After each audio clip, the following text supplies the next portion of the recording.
উপত্যকার সেই ধূসর কুয়াশা আর প্রতিধ্বনির মাঝে আরিয়ানের দিনগুলো এখন এক অদ্ভুত শৃঙ্খলায় বাঁধা।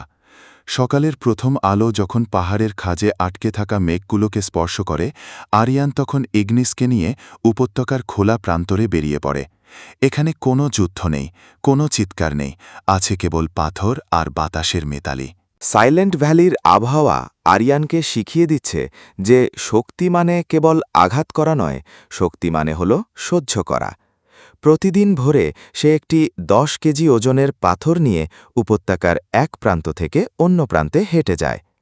কায়েন তার এক্সোস্যুটটি খুলে রাখতে বলেছে, কারণ যান্ত্রিক শক্তির ওপর নির্ভরতা আরিয়ানের 1.0 লেভেলের হাড়ের স্বাভাবিক বিকাশকে বাধাগ্রস্ত করছিল।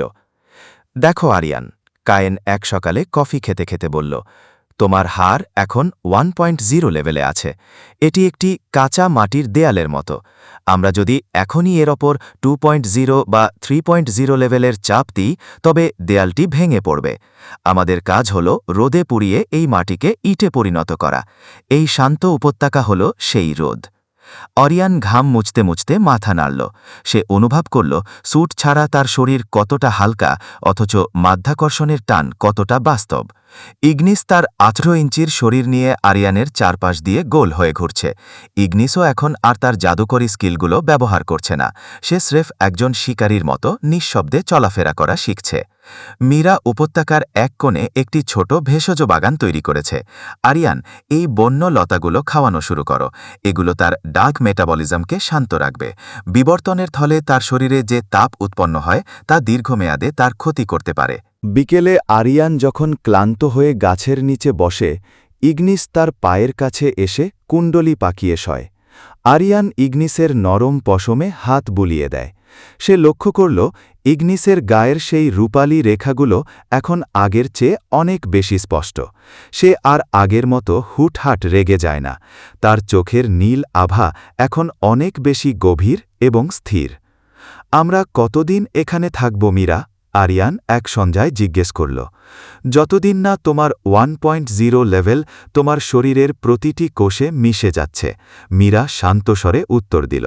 হয়তো আরও 50 দিন, হয়তো আরও বেশি। আমাদের প্রতিটি দিনকে একটি নতুন অধ্যায় হিসেবে দেখতে হবে। একদিন আরিয়ান লক্ষ্য করল উপত্যকার মাঝখানে একটি ছোট ঝর্ণা আছে, যার জল ধূসর। সে যখন সেই জল পান করতে গেল, সে দেখল জলের নিচে ছোট ছোট মাছ খেলা করছে।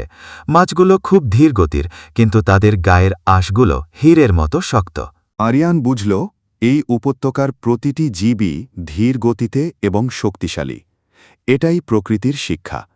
সে মাছগুলোর দিকে তাকিয়ে এলিনার কথা ভাবল।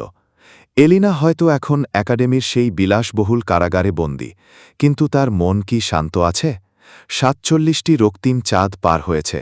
আরিয়ানের মনে এখন আর সেই অস্থিরতা নেই। সে জানে এই ধীর পথই তাকে লক্ষ্যে পৌঁছে দেবে। রাতে তারা আগুনের চারপাশে বসে পুরনো দিনের গল্প করে। কায়েন তার মেকানিক্যাল হাত দিয়ে ছোট ছোট খেলনা বানায়, আর ইগনিস সেগুলো নিয়ে খেলা করে। এই সাধারণ দৃষ্টিটি দেখে কে বলবে যে তারা পৃথিবীর সবচেয়ে শক্তিশালী একাডেমির চোখে অপরাধী? আরিয়ান ডায়েরিতে লিখল, আজ আমি 1.0 লেভেলের ভেতর এক নতুন শক্তি খুঁজে পেয়েছি। এটি পেশির শক্তি নয়, এটি হল স্থিরতার শক্তি।